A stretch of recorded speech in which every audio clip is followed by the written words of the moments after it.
역청재료 부분입니다.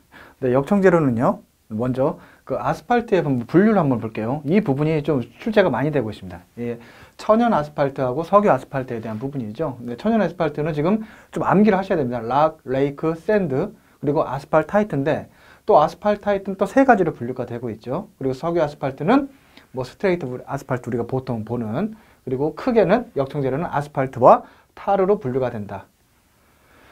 그리고 스트레이트 아스팔트와 블로운 아스팔트. 그러니까 일반적으로 우리 아스팔트 포장 있죠? 포장에 사용되는 게 스트레이트 아스팔트라고 보면 됩니다. 근데 그 단점은 뭐죠? 그 연화, 즉 감원성이 크다고 합니다. 온도 변화에 따라서 물러지는 성질이 있죠. 그러한 부분 좀 민감하다 해서 그걸 우리가 감원성이 크다. 또 그런 부분을 개선한 게 우리가 블로운 아스팔트다라고 보시면 되겠습니다. 서로 특징이 약간씩 반대가 되는 개념이 있죠. 네, 이 부분 좀 알아두시기 바랍니다. 네, 아스팔트의 물리적 성질하고 점도에 대해서는 또 점도계의 종류가 뭐 앵글러 점도계에서 뭐 점도계의 종류 한번 확인해 보시고요. 또 침입도에 대해서 출제가 굉장히 많이 되고 있죠. 그럼 우리가 특징적인 거는 뭐죠? 시험법 자체가 25도씨에서 온도가, 그리고 표준 침입 무게가 몇 g이요? 네, 100g입니다. 그리고 침입도에 대한 그 값을 어떻게 측정을 하느냐? 10분의 1mm를 침입도 어떻게 매수로 본다? 네, 침입도 1로 본다라고 보시면 되겠습니다. 네, 핌이 아니고 침입도죠. 네, 그리고 신도에 대한 부분도 보면은 출제가 가끔씩 되는 게 뭐냐? 신도에 시험을 하는 그 시험 기준이 있죠. 온도가 25도씨 플러스 마이너스 0.5도씨다. 그리고 신도 시험 시의 규정 속도. 네, 이 부분 한번 잘 보시기 바랍니다. 네, 다음 연화점, 그리고 뭐 인화점하고 연화점, 그리고 감원성, 뭐 이런 부분들은 한번 알아보시기 바라고요. 네, 컵백 아스팔트, 뭐 급속경화, 레피드 해서 RC, 뭐 중속경화, 미디엄 큐어링이라 해서 뭐 MC, 뭐 이렇게 표현을 한다. 네, 그리고 뭐 종류는 뭐 유화 아스팔트, 뭐 이렇게 여러 가지 있는데, 뭐 해당되는 부분 제가 중요한 부분 위주로 해가지고 말씀을 드리도록 하겠습니다. 네, 이제 여기서 타르가 나오는데, 타르는 뭐죠? 네, 아스팔트는 석유질에 용해되지는 않지만, 타르는 석탄에서 만들어졌기 때문에, 예, 그러니까 아스팔트 석유질에 용해되지만, 타르는 뭐죠? 예, 용해되지가 않는다라는 특징인데, 여기서 출제되는 부분은 뭐냐면, 그 타르에 대한 제품들, 뭐 콜타르라든지, 뭐 가스타르, 또 피치, 뭐 컵백 타르, 뭐 이런 부분이 가끔씩 나오고 있습니다. 가끔씩 나오는 부분이고, 아스팔트 및 타르에 대한 제품들이 있죠. 펠트라든지 루핑, 뭐 일레스타이트, 또 펠트백 시트 해가지고 이런 부분들이 내용 나오고 나서 이게 어떤 거냐 해가지고 가끔씩 출제가 되고 있다라고 좀 알아두시면 되겠습니다. 근데 출제 문제들 뭐 보시면은 뭐 컵백 아스팔트 하고 뭐 내용들 자체는 뭐 그게 뭐 어려운 부분이 없습니다. 좀 이 부분은 아스팔트 쪽에서는 암기 과목에 대한 부분들이 좀 자주 출제가 되고 있으니까 부분에 대해서는 좀 본인들이 좀 암기를 해 두시는 게 좋겠고요. 특히 뭐 이런 침입도에 대한 문제들이 있죠. 이런 부분들은 절대로 나오게 되면 틀리시면 안 된다라는 부분입니다. 그리고 이론 최대 밀도 해가지고 뭐 공공률 구하는 공식이 있는데 이 부분도 가끔씩은 출제가 되고 있기 때문에 비록 본문에서 나와 있지는 않지만은 그래도 기출문제에서 가끔 나왔던 사항이고 2019년도에도 뭐 출제가 한번 됐었던 사항입니다. 네, 그리고 아스팔트에 대한 뭐 점도에 대한 사항으로도 해가지고 점도는 세이볼트 점도계나 앵글러 점도계 등을 통해서 활용을 한다 해서 그 점도계에 대한 부분 좀 암기가 필요하다고 말씀드렸었죠.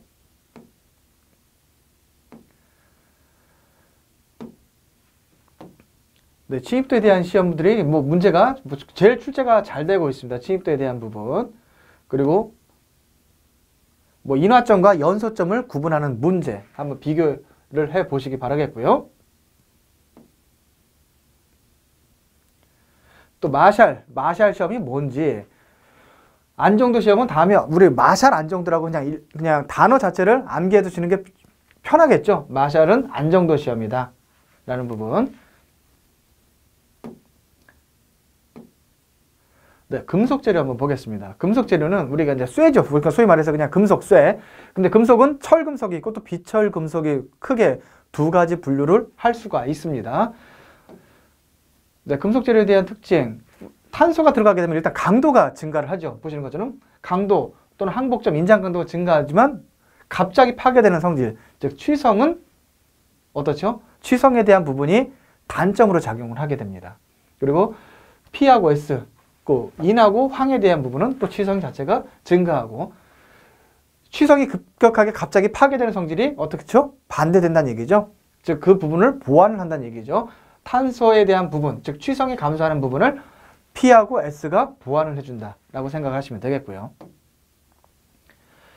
네, 여기서 지금 금속 재료 쪽에서 많이 나오는 부분은 네,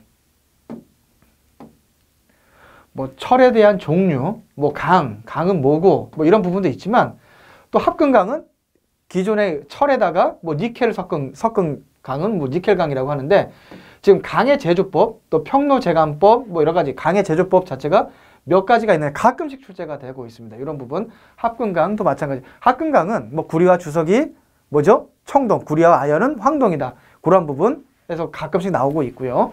또 니켈이 섞게 되면 우리가 스테인레스 강이다. 이런 부분 기본 상식적인 사항에서도 출제가 되고 있으니까 알아두시기 바랍니다. 네, 제일 중요한 부분이 요 사항입니다. 강의 열 처리 부분이죠. 풀림은 뭐냐? 일단 온도 자체를 굉장히 높은 온도에서 생산이 되죠. 철광석 자체에서 용융된 상태에서 이제 식어가는 과정이잖아요. 그래서 내부 응력을 식는 과정에서는 그 강 자체에서 우리가 눈에는 또 쉽게 측정할 수는 없지만 응력이 존재를 하게 됩니다. 식는 과정에서. 그래서 내부 응력을 제거시키고 강을 연화시키기 위해서 일정한 온도로 가열한 후 천천히 식히는 것을 우리가 풀림이라고 합니다. 강을 좀 그 응력 자체를 그 완화시켜주기 위한 과정에서 다시 가열을 합니다. 그래서 일정 온도로 가열한 후 그 가열한 것을 어떻게 천천히 식히는 것을 풀림. 그리고 불림은 뭐냐? 결정을 미리파하고 균일하게 하기 위해 적당 온도로 가열한 후 대기 중에서 냉각한다. 즉 풀림보다는 불림은 어떻게 대기 중이다 보니까 급격하게 풀림보다는 냉각되는 속도가 빠르겠죠. 얘는 일정한 온도로 가열한 후 천천히 냉각시키는 거. 대기 중에 하게 되면 차이가 나는 부분은 어떤 건 대기 중이냐. 이것은 어떠한 그 시설 안에서 천천히 냉각시키냐. 그 차이가 있는 겁니다. 그리고 담금질은 뭐 이거 너무 많이 보셨기 때문에 알고 있죠. 우리 드라마상에서도 많이 나오고요. 옛날 사극에서 높은 온도로 가열된 강을 수중 또는 유중에서 어떻게 급속하게 냉각시켜 강의 경도와 강도를 증가시키는 작업이다. 근데 단점은 뭐가 되는 거죠? 취성이 증가를 할 수가 있습니다. 그리고 뜨임은 강철의 지나친 담금질에서 나온 지나친 취성과 강도를 조절하고 적당한 강의 인성을 주기 위해 변태 온도 이하로 다시 가열하여 강의 성질이 그 강도라든지 그 온도가 그 변화되는 시점, 그런 온도를 우리가 변태 온도라고 하는데 그 이하로 다시 가열을 해가지고 서서히 냉각하는 열 처리 과정을 우리가 뜨임이라고 합니다. 뜨임. 주로 담금질 되는 과정에서 다시 한번 가열을 해가지고 담금질된 강의 취성을 완화시켜주기 위해서 하는 과정을 뜨임이다 라고 보시면 되겠습니다.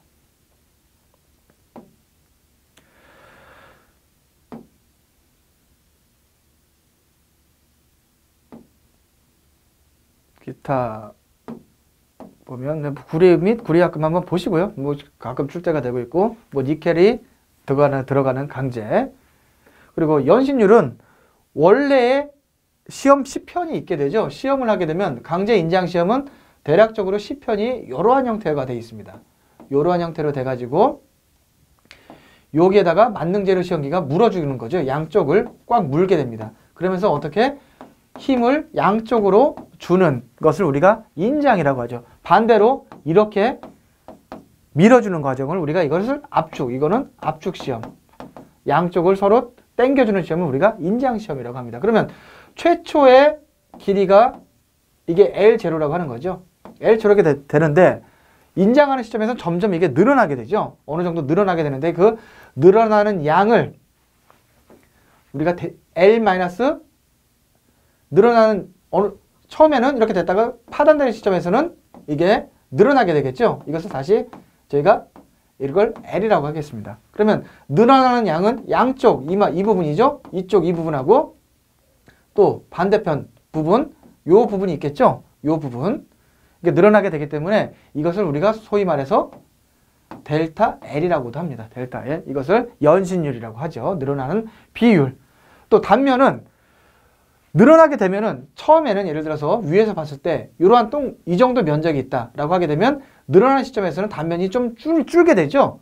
그래서 이거 단면이 얼만큼 감소되느냐 이거 최초의 단면적을 A0라고 하고 나중에 단면적을 A라고 하게 되면 A-A0를 뭐 델타 A라고 할 수도 있겠죠. 이것을 단면 수축률이라고 합니다. 인장 강도는 최대 파단되는 시점에서 최대 강도값이 있죠. 단위는 주로 어떻게 되죠? 네, 뉴턴. 그리고 단면적은 밀리미터 제곱이죠. 뉴턴 퍼 밀리미터 제곱. 얘를 또 우리가 메가파스칼이라고도 하죠. 시그마는 A분의 P다. 최대값의 최대 하중값. 네, 참고로 강제 부식 방지법은 가끔 출제가 되고 있죠. 표면 피복을 해서 뭐 유기질 재료, 무기질 재료는 이렇게 구분할 수가 있고 또 전기 방식에 따라서 외부 전원법이라는 방법이 있고 희생양극법, 소규모 공사에서는 희생양극법 이런 방법이 있다. 참고적으로 알아두시기 바랍니다. 네, 예상 문제 한번 볼게요. 뭐 예상 문제, 뭐 금속 재료에 대한 성질에 대한 부분, 이건 뭐 다 설명드렸던 사항입니다. 여기 부분은요. 네, 다음 목재 보겠습니다.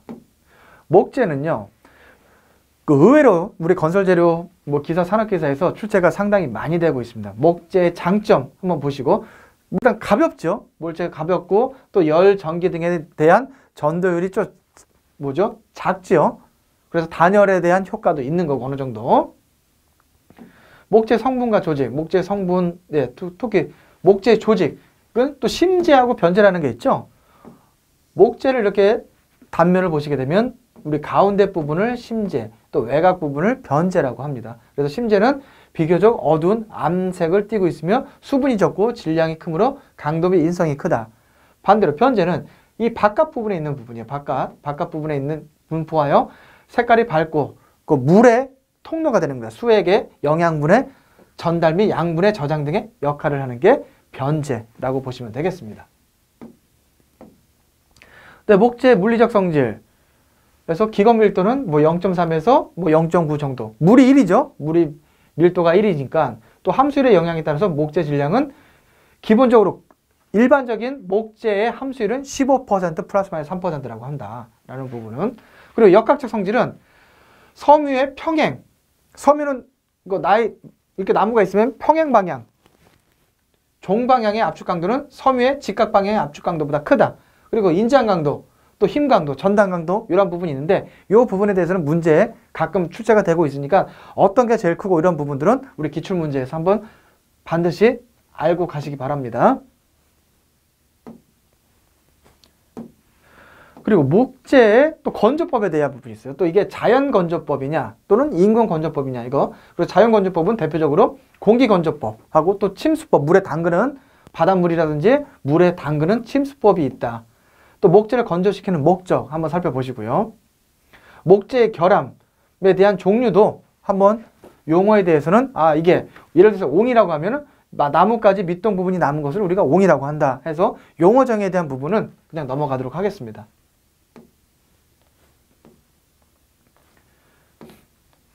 한 7가지 해가지고 용어 정의가 나오고 있죠. 근데 아주 중요한 사항은 아니고 이제 가끔씩 출제가 되고 있는 부분이니까 그래도 한번 읽어보시고 넘어가기 바랍니다. 그리고 목재는 부식이 되죠. 그래서 부식을 방지하기 위한 방법을 우리가 방부라고 합니다. 방부. 그래서 목재 방부에 대한 방법은 뭐가 있는지.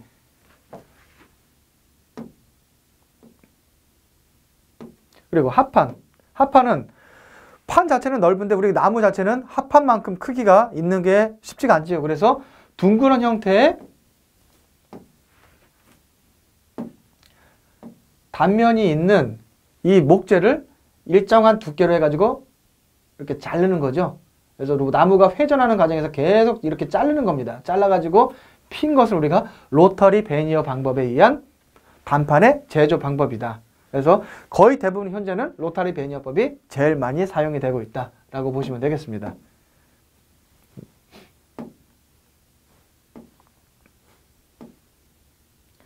네, 예상 문제 한번 볼게요. 네, 목재 함수율. 지금 본문에서는 안 나왔었는데 그 함수율 구하는 공식 한번 보시게. 항상 함수율이라고 하는 것은 뭐냐면 우리 골재의 흡수율 또는 함수율을 구하는 공식과 동일합니다. 항상 건조 질량분의 물의 질량이죠. 그 물의 질량은 뭐예요? 수변 상태 질량 빼기 건조 질량 하게 되면 이게 곧 물의 질량이 되는 거죠. 그래서 여기 이렇게 해서 구할 수 있는 게 함수비. 목재의 장단점 한번 보시고 마찬가지 합판 제조 방법 한번 살펴보시기 바랍니다. 네, 다음 석재 한번 볼게요. 암석은 뭐 그때 뭐 성인에 의한 분류 뭐 여러 가지 종류에 따라서 뭐 이렇게 나뉘어지는데 꼭 이렇다고 보지는 않지만 암석에서는 이제 출제가 되는 부분이 지금 이 전리에 대한 부분이죠. 조인트, 암석 특유의 천연적으로 갈라진 금들이 많이 보입니다. 이것을 우리가 전리라고 하는데 또 전리는 그 출제되는 부분에서 크게 주상전리냐, 판상전리냐, 구상전리냐 해서 이렇게 출제가 되고 있습니다. 용어 정의 세 가지는 좀 반드시 알아두시기 바라겠고요. 또 성리, 석재를 조성하고 있는 강물의 조직에 따라 생기는 눈의 모양을 성리라고 한다. 또 벽계는 뭐냐? 특정 방향의 평탄한 면을 따라서 규칙적으로 쪼개지는 성질, 쪼개지는 면을 벽계면이라고 한다 해서 벽계, 성리, 전리 이 부분에 대해서는 용어 정의를 좀 정확히 알고 가시기 바라겠습니다. 또 암석의 성질 한번 볼게요. 암석은 기본적으로 우리 돌은 어떻습니까? 좀 무겁죠? 돌, 그 물에 대비해 가지고 약 2.3배에서 2.5배 정도, 2.5배 이상이죠? 보통 2.5배 이상의 밀도 값을 가지고 있습니다. 그래서 흡수율 구하는 공식은 좀 전에 우리 기출문제 목재에서 구했던 건조 상태의 질량분의 물의 질량이죠? 그 흡수율 공식. 또 역학적 성질. 석재는 콘크리트와 비슷하게 어떻죠? 네, 압축, 누르는 힘에 대해서는 강하지만은 힘, 인장, 힘, 전단 강도는 압축 강도에 비해서 굉장히 작습니다. 이러한 차이점이 있고요. 또 압축 강도는 화강암은 제일 큽니다. 화강암은 큰데 점점 화강암, 대리석, 안산암, 사암, 응해암 이런 쪽으로 가지만 강도는 대신 강도가 작아지는 만큼 또 어떤 부분 반대로 내화성이라든지 그 열에 대한 특성에 대해서는 강한 면을 가지고 있습니다. 상반되는 특성이죠. 예, 특히 이제 내화성에 나오게 되면은 우리 화강암 있죠? 화강암에 대해서는 화강암은 석영, 장석, 운모, 그러니까 크게 세 가지의 조암 강물로 구성이 되어 있는데 이게 각각의 석영, 장석, 운모가 어떻죠? 열 팽창 개수가 다 틀립니다. 그렇기 때문에 열을 불을 특히 화강암 같은 경우에는 열에 많이 접촉을 하게 되면은 급격하게 파괴가 됩니다. 그게 우리가 내화성이 제일 부족한 암석이라고 할 수가 있죠. 대신 강도는 센데 열에 대한 특성에 있어서는 굉장히 취약한 게 화강암이다 라고 하시면 되겠습니다. 네, 화강암은 좀 전에 말씀을 드렸었죠. 강도 및 내구성은 크지만 반대적으로 내화성이 좀 약하다. 그리고 안산암은 반대로 강도는 화강암보다 약할지는 몰라도 내화성에 있어서는 크다, 좋다라는 부분이고요. 퇴적암, 특히 응해암은 내화성이 굉장히 풍부합니다. 화산재 또는 화산사, 모래가 퇴적되어 응고한 것인데 강도는 약하지만 내화성은 굉장히 풍부하다. 그리고 퇴적암의 일종이다. 퇴적암은 또 응해암, 사암, 혈암, 전파암, 석회암 이런 것들이 퇴적암이다 라고 보시면 되겠습니다. 변성암은 좀 전에 나온 화성암이나 퇴적암이 변성된 거죠. 열이라든지 압력에 의해서 암의 성질 자체가 변성된 건데 대표적으로 우리 건설재료에서 나오는 변성암의 종류는 대리석이 많이 나옵니다. 대리석은 이게 구조용 재료는 사용할 수는 없지요. 주로 내부 치장용, 내부 마감용으로 해서 많이 사용되는 게 대리석이다. 네, 석재 가공 한번 보겠습니다.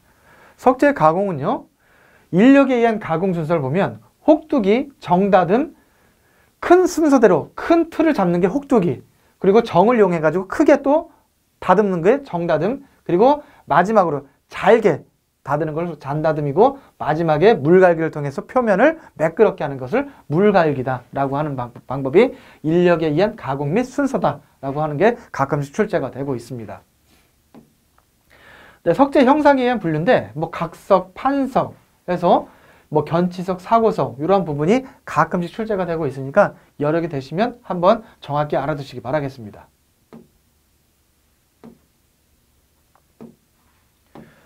네, 석재 주의사항, 뭐 석재에 관한 뭐 사항들, 네, 뭐 강도가 가장 큰 석재, 네, 화감이라고 계속 말씀드렸었고 반대로 내화성은 약하다는 부분은 꼭 명심하시기 바라겠습니다.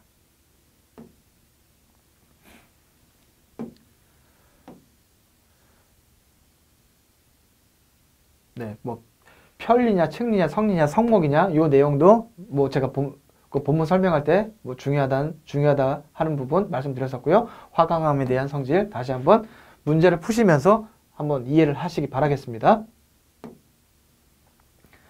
네, 다음 폭약, 도료, 합성수지 및 고무입니다. 폭약에서는 우리가 화약하고 폭약을 구분할 줄 알아야 되는데 그냥 단순하게 봤을 때는 화약은 그 폭발력 자체가 약한 것을 화약, 그리고 폭약은 갑자기 굉장히 큰 에너지가 단시간에 큰 에너지를 발산시키는 것을 폭약이다라고 한다. 그래서 화약에는 보시면 뭐 폭속, 그러니까 음속 이하죠. 음속 이하의 속도로 연소가 되는 거고, 뭐 흑색 화약에 대한 부분 한번 보시고요. 이제 폭약은 기폭약과 폭약으로 또 구분이 됩니다. 또 뇌관이라는 게 또 있어요. 크게는 기폭약과 기폭제하고 폭약이 있는데, 그럼 기폭약은 또 다시 내홍, 질화연, DDMP, 데토릴 이렇게 네 가지로 구분이 되고요.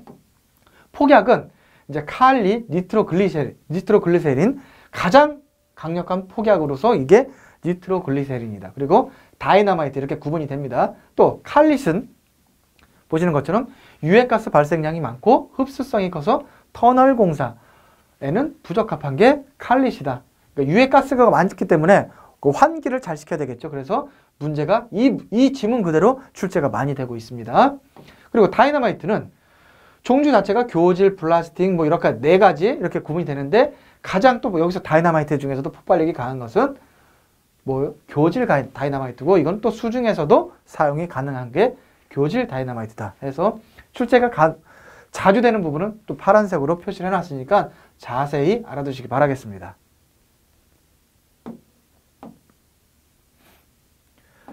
네, 기폭 용품은 뭐 도화선, 도폭선 이제 구분할 줄 알아야 되겠고요. 기폭 용품 중에서 뇌관이 있는데 이건 또 보통 뇌관이 있고 또 전기 뇌관으로 또 구분이 된다라는 부분. 그리고 도폭선이 좀 출제가 잘 되고 있습니다. 내용을 한번 읽어보면 흑색 화약이 아닌 면화약을 심약으로 하고 마사, 면사, 종이 등으로 감아 도료를 피폭한 것으로 대폭파 또는 수중폭발을 동시에 실시하기 위해 뇌관 대신 사용하는 것을 도폭선이다 해서 가끔씩 출제가 되고 있습니다. 그리고 화약 취급 시 주의사항 파란색인데 그 어떻게 부분이죠? 네, 나머지 부분은 뭐 자세히 알 수 있을 것 같고 요 사항 3번이죠. 뇌관과 폭약은 같은 장소에 따로 보관해야 됩니다. 화약이라고 해서 같이 구분하면 안 되고 특별하게 뇌관하고 폭약은 어떻게 같은 장소에 두지 않고 별도로 보관해야 된다라는 부분이 취급상의 주의사항이 되겠습니다.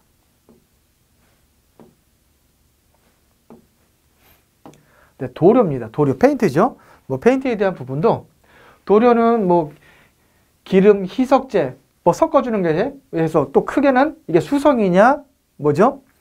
유성이냐 이런 부분도 구분을 해야 될 거고, 그럼 도료의 원료는 크게 기름, 희석제, 수지, 안료, 뭐 건조제 이렇게 되어 있고 페인트는 유성 페인트가 있고 수성 페인트가 이렇게 구분이 된다. 그래서 뭐 도료의 장단점 이렇게 내용 한번 읽어보시고, 우리 이제 금속 재료는 우리 금속은 특히 이제 철 같은 경우는 어떻죠?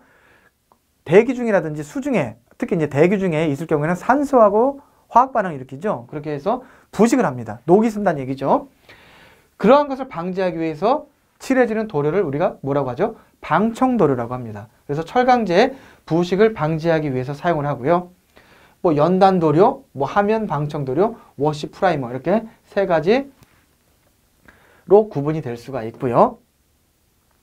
또 기타 뭐 방화도료, 그 화재, 특히 이제 건축물, 특히 강제 같은 경우에는 어떻죠? 철골 구조물 같은 경우에는 최소 뭐 1시간 내와 또는 2시간의 강제가 열을 받게 되면은 강도값 자체가 떨어지게 되죠. 그런 부분을 어떻게 도료로서도 예방할 수 있는 그 방법이 있습니다. 그것을 우리가 방화도료라고 합니다. 방화도료. 이제 합성수지. 출제가 굉장히 잘 되는 부분이죠. 여기서는 중요한 사항이 뭐죠? 가장 큰 중요한 부분은 이게 열 가소성 수지냐, 열 경화성 수지냐를 구분할 줄 알아야 됩니다. 열 가소성은 뭐죠? 온도가 대기 중 뜨거운 상태에서는 용융이 됐다가 녹았다가 다시 온도가 낮아지면은 굳어지는, 이게 계속 반복 가능한 거죠. 이것을 열 가소성 수지. 한번 성형을 하고 되면 온도를 높여도 열을 가해도 그게 다시 용융되지 않고 그 제품 자체가 타버리는 성질을 있는 게 우리가 열 경화성 수지라고 합니다. 그래서 열 가소성 수지는 보시는 것처럼 염화 비닐, 이거 PVC라고 하죠. 그리고 폴리에틸렌, 폴리프로필렌, 폴리스틸렌, 아크릴 해서 가장 대표적인 게 열 가소성 수지의 재료고, 특히 어떠한 용도로 사용되고 있는지까지도 자세히 알아두시기 바랍니다. 특히 또 열 경화성 수지는 페놀, 요소, 폴리에스테르, 뭐 에폭시, 멜라민, 알키드, 실리콘, 그러니까 이러한 열 가소성 수지에 해당되는 부분, 열 경화성 수지에 해당되는 부분을 명확히 알고 가셔야 됩니다. 이 부분은요, 출제가 굉장히 자주 되고 있습니다. 네, 플라스틱의 장단점 한번 살펴보시고요. 네, 예상 문제입니다. 네, 폭약에 대한 부분, 그리고 네, 발화점이, 이거는 뭐 예를 들어 3번 문제 한번 볼까요? 3번 문제. 발화점이 295도씨 정도이고 충격에 둔감하고 폭발 위력이 다이너마이트보다 우수하여 흑색 화약의 몇 배? 4배에 달하는 폭약은 어느 것인가? 칼릿이다. 또 특히 칼릿은 뭐라고 그랬었죠? 네, 보시는 것처럼 설명이 나와 있는 것처럼 유해가스가 발생한 터널 공사와 같이 밀폐된 장소에서는 사용하기에 부적합하다라는 부분이고요. 플라스틱 재료의 일반적 성질, 장단점에 대한 부분이 아닌 것 한번 살펴보시기 바라겠고요. 네, 5번 볼까요? 폭발력이 가장 강하고 수 중에서도 폭발하는 것은 무엇인가? 보기 중에서는 네, 교질 다이너마이트 종류 여러 가지가 있는데 그 중에서도 교질이 특히 중요하다고 말씀드렸었죠. 네, 칼릿에 대한 사항 뭐 그대로 넘어가고요. 네, 폭약 취급 방법 나왔었죠. 네, 10번도 뭐 계속 교질 다이너마이트에 대한 사항이 출제가 많이 되고 있기 때문에 뭐 계속 반복해서 나오고 있습니다. 네, 화약 취급 시 주의사항. 그래서 네, 요런 부분. 네, 화약에 대해서는 뭐 유사한 문제들이 뭐 자주 뭐 출제가 되고 있네요.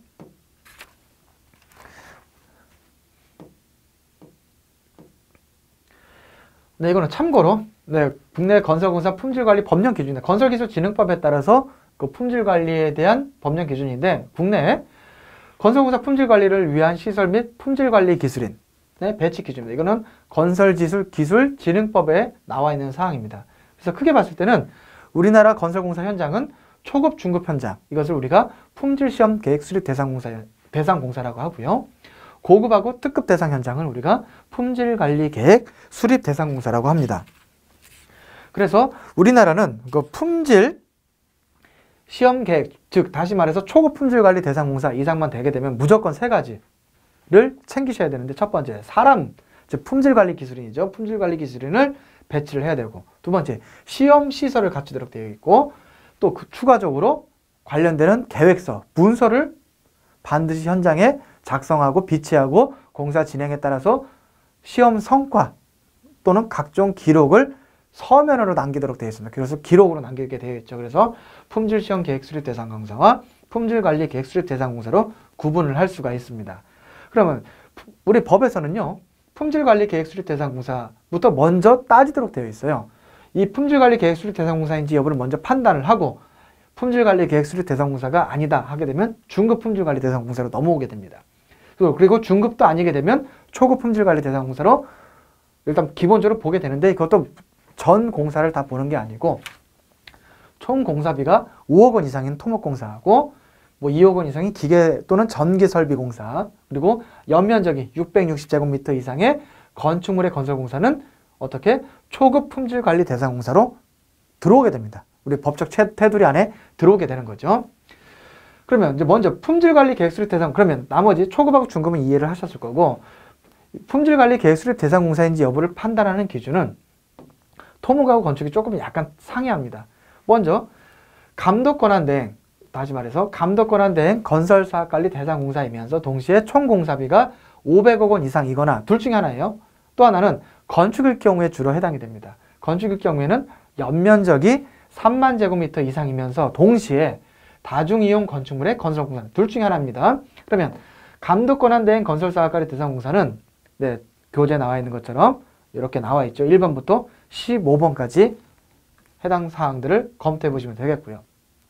그리고 다중이용 건축물은 우리 건축법에 나와 있습니다. 건축법 시행령에 나와 있는 부분인데 보시게 되면 불특정한 다수의 사람들이 이용하는 건축물로서 아래 항목의 어느 하나에 해당하는 건축물로 첫 번째, 바닥 면적의 합계가 5,000제곱미터 이상인 건축물로서 내 기역부터 비읍까지 해당되는 바닥 면적 합계 5,000제곱미터 이상인 건축물과 비록 바닥 면적이 5,000제곱미터 이상이 안 되지만은 지상으로부터의 층수가 몇 층 이상? 네, 16층 이상의 건축물을 우리가 다중이용 건축물이라고 합니다. 그리고 건설기술인의 등급은 네, 우리 건설기술자는 지금 건설기술인으로 용어는 바뀌었습니다. 해서 내가 설계시공이냐 아니면 품질관리냐 아니면 건설사업관리 즉 감리냐 하기에 따라서 역량지수에 따라서 초급부터 특급까지 구분을 하고 있습니다.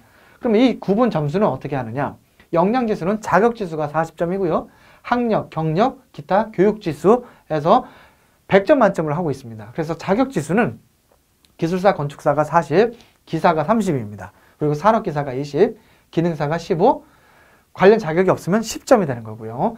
우리 이 건설재료 시험 기사, 산업기사는 내가 토목이든 건축이든 전부 다 기사 자격 또는 산업기사 자격에 대한 점수를 부여를 받을 수가 있습니다. 그리고 학력지수는 내가 관련 학과, 토목이나 건축 관련 학과를 나오게 되면 20점, 그리고 전문학사, 뭐 고졸도 여기서 일반 인문계 고등학교가 아니고요. 네, 특성화 고등학교, 실업계 고등학교 관련 학과를 나와야 15점, 여기 해당이 안 된다 하게 되면 기타 점수를 해가지고 10점을 받을 수가 있습니다.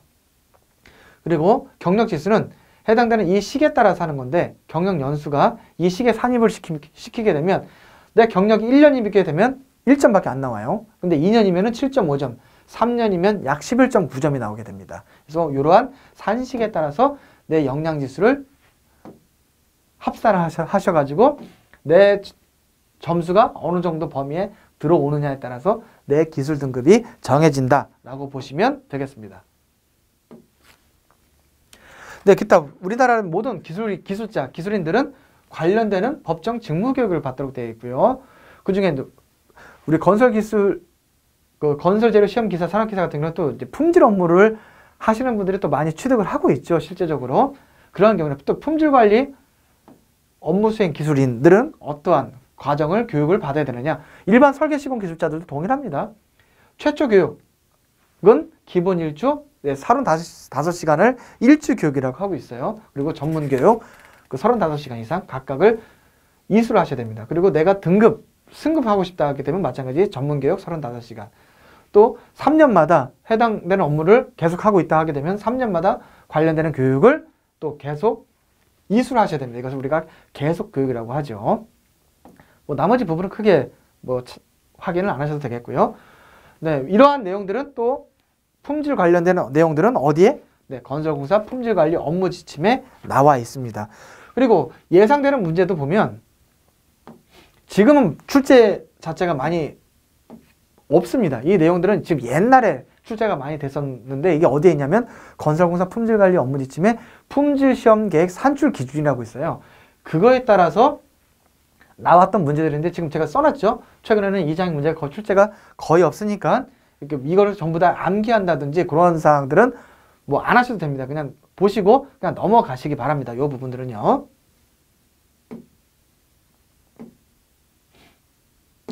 이거를 전부 다 뭐 외우실 수가 없어요. 그렇죠? 외우실 수가 없기 때문에 이 부분들은 그냥 참고로 보시고요.